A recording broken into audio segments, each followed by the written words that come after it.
সিলেটে বন্যা পরিস্থিতির সামান্য উন্নতি হয়েছে আর কাপ্তাই হ্রদের পানি বেড়ে প্লাবিত হয়েছে রাঙামাটির ৫ উপজেলার ১৬টি ইউনিয়ন। এখনও লোকালয়ে পানি ঢোকা অব্যাহত থাকায় বাড়ছে দুর্ভোগ। এ নিয়ে বিস্তারিত জানাতে জকিগঞ্জ থেকে গুলজার আহমেদ ও রাঙামাটি থেকে যুক্ত হয়েছেন জিয়াউর রহমান জুয়েল। শুরুতেই যাব সিলেটে। গুলজার, জানাবেন যে কোন কোন জায়গায় পানি নেমেছে, জকিগঞ্জে এখন পর্যন্ত কত মানুষ পানিবন্দী অবস্থায় আছে, বাঁধ মেরামতে প্রশাসন থেকে কোন ধরনের উদ্যোগ দেখেছেন কিনা?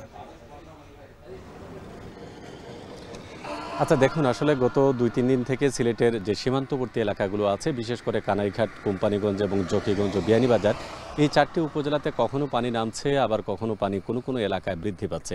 কালকে জকিগঞ্জে অন্ততপক্ষে ২০টি গ্রাম প্লাবিত হলেও আজকে যে উজানের ঢল অব্যাহত থাকায়, যদিও সিলেটে বৃষ্টিপাত নেই, কিন্তু ঢল অব্যাহত থাকায় নতুন করে আরও কয়েকটি গ্রাম প্লাবিত হয়েছে। সিলেটের যে জকিগঞ্জ উপজেলা নির্বাহী কর্মকর্তা যে তথ্য এখন পর্যন্ত আমাদেরকে দিয়েছেন, সেটি হচ্ছে প্রায় অর্ধশতাধিক গ্রাম বন্যার মুখোমুখি হচ্ছে। যদিও প্রায় ৩৭টি আশ্রয়কেন্দ্র খোলা হয়েছে, এর মধ্যে একটিতে কয়েকটি পরিবার এসে আশ্রয় নিয়েছেন, বাকি এলাকাগুলোতে এখন পর্যন্ত আশ্রয়কেন্দ্রে আসেননি।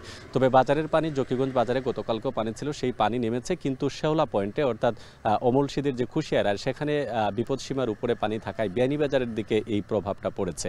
এখন পর্যন্ত ২ উপজেলায় মিলে প্রায় অর্ধশতাধিক গ্রাম প্লাবিত হলেও মানুষের সংখ্যা এখনও প্রশাসন আনুষ্ঠানিকভাবে জানায়নি। তবে তারা ধারণার উপর যেটি বলছেন, প্রায় ২০,০০০-এর মানুষ নিম্নাঞ্চলে যারা বসবাস করেন তারা কিছুটা প্লাবিত অবস্থায় রয়েছেন। এদিকে তাদেরকে সহযোগিতার জন্য প্রশাসন সার্বক্ষণিকভাবে তারা নজরদারি করছে। যেহেতু এখন পর্যন্ত উল্লেখযোগ্যভাবে কোনো আশ্রয় কেন্দ্রে আসেননি, সেক্ষেত্রে হয়তোবা তারা তাদের যে বন্যায় যে সার্বিক সহযোগিতা সেটি করা হচ্ছে না। যদিও পানি উন্নয়ন বোর্ড বলছে, যেহেতু এটি সীমান্তবর্তী অঞ্চল এবং এখানে যে ডাইকগুলো আছে বা বাঁধ আছে, সেখানে আসলে দুই দেশের সমঝোতা ছাড়া অনেক জায়গায় কাজ করা যায় না। বিশেষ করে জকিগঞ্জের কথা যদি আমরা বলি, গত বছর আসলে ভারতীয় বিএসএফ বাহিনীর বাধায় ২টি বাঁধের কাজ সংস্কার করতে পারেনি, যার কারণে এই প্রভাবটা আজকে পড়েছে।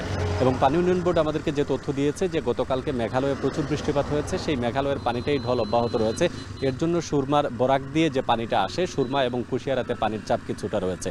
যেহেতু হাওর অঞ্চলের অনেক হাওর এখনও পানি পরিপূর্ণ হয়নি, এই পানিগুলো যদি নেমে যায়, সেক্ষেত্রে হয়তোবা বন্যা পরিস্থিতি দ্রুতই উন্নতি ঘটবে। কিন্তু যদি বৃষ্টির আশঙ্কা থাকে বা সিলেটেও যদি বৃষ্টি হয় কিংবা মেঘালয়ে যদি বৃষ্টি হয়, সেক্ষেত্রে হয়তোবা বন্যার প্রকোপ আরও কোনো কোনো এলাকায় বাড়তে পারে।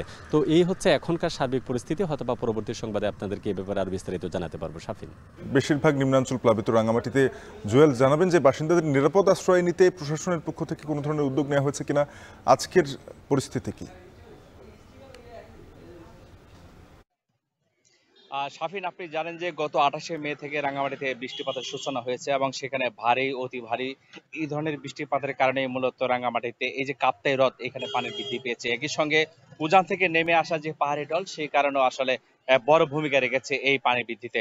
বলা যায় যে রাঙামাটি জেলার যে ৫টি উপজেলা রয়েছে, বরকল, বিলাইছড়ি, জুরাইছড়ি, লংগদু এবং বাঘাছড়ি, এই ৫টি উপজেলার যে নিম্নাঞ্চলগুলো রয়েছে, এমন ১৬টি ইউনিয়নে মূলত পানি প্রবেশ বেড়েছে এবং সেই কারণে অন্তত ২৪,০০০ মানুষ পানিতে দুর্ভোগের শিকার হচ্ছেন। সেখানে উপজেলা প্রশাসন থেকে ব্যাপকভাবে প্রচারণা চালানো হচ্ছে এবং তাৎক্ষণিকভাবে সাড়া দেওয়ার জন্য রেসপন্স টিম সেখানে প্রস্তুত রাখা হয়েছে এবং উপজেলা প্রশাসন তাদের যে ত্রাণ তৎপরতা সেটি অব্যাহত রেখেছেন। আমরা গতকাল দেখেছি বাঘাছড়ি উপজেলা নির্বাহী কর্মকর্তা শিরিন আক্তার নিজে খিচুড়ি রান্না করে সেখানে আসলে মানুষজনকে খাওয়াচ্ছেন এবং একই সঙ্গে যে দুর্গত এলাকায় গিয়ে তিনি ত্রাণ দিচ্ছেন। একই সঙ্গে অন্যান্য যে ঝুঁকিপূর্ণ বাসিন্দা রয়েছেন তাদেরকে নিরাপদ আশ্রয়ে যেতে বলেছেন।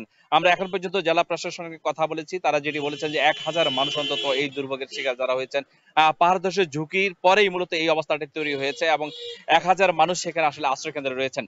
যেটি বলা যায় যে এই ৭২৫ বর্গ কিলোমিটার আয়তনের যে কাপ্তাই হ্রদ, এখানে মূলত পানি বাড়লেই জনভোগান্তি বাড়ে এবং আমরা দেখেছি গত বছর এই সময়টাতে মূলত যখন বর্ষার সময় চলে এসেছিল, তখন অন্তত ৫ জন শিশু আসলে এই বন্যার পানিতে ডুবে মারা গেছে, যে কারণে ভয়টিও এখনো সেভাবে আসলে ছেড়ে যায়নি। আমরা কথা বলেছিলাম জেলা প্রশাসনের সঙ্গে, তারা যেটি বলছেন যে সার্বক্ষণিক নজরদারি রাখা হয়েছে, জেলায় কন্ট্রোল রুম খোলা হয়েছে, সব বিষয়ে তারা সব ধরনের প্রস্তুতি নিয়ে রেখেছেন। রাঙামাটি থেকে এই ছিল আমার কাছে সবশেষ। শাফিন। রাঙামাটি থেকে জিয়াউর রহমান জুয়েল। এর আগে সিলেট থেকে গুলজার আহমেদ জানাচ্ছিলেন বন্যা পরিস্থিতি নিয়ে। দেখছেন এখন ঢাকা।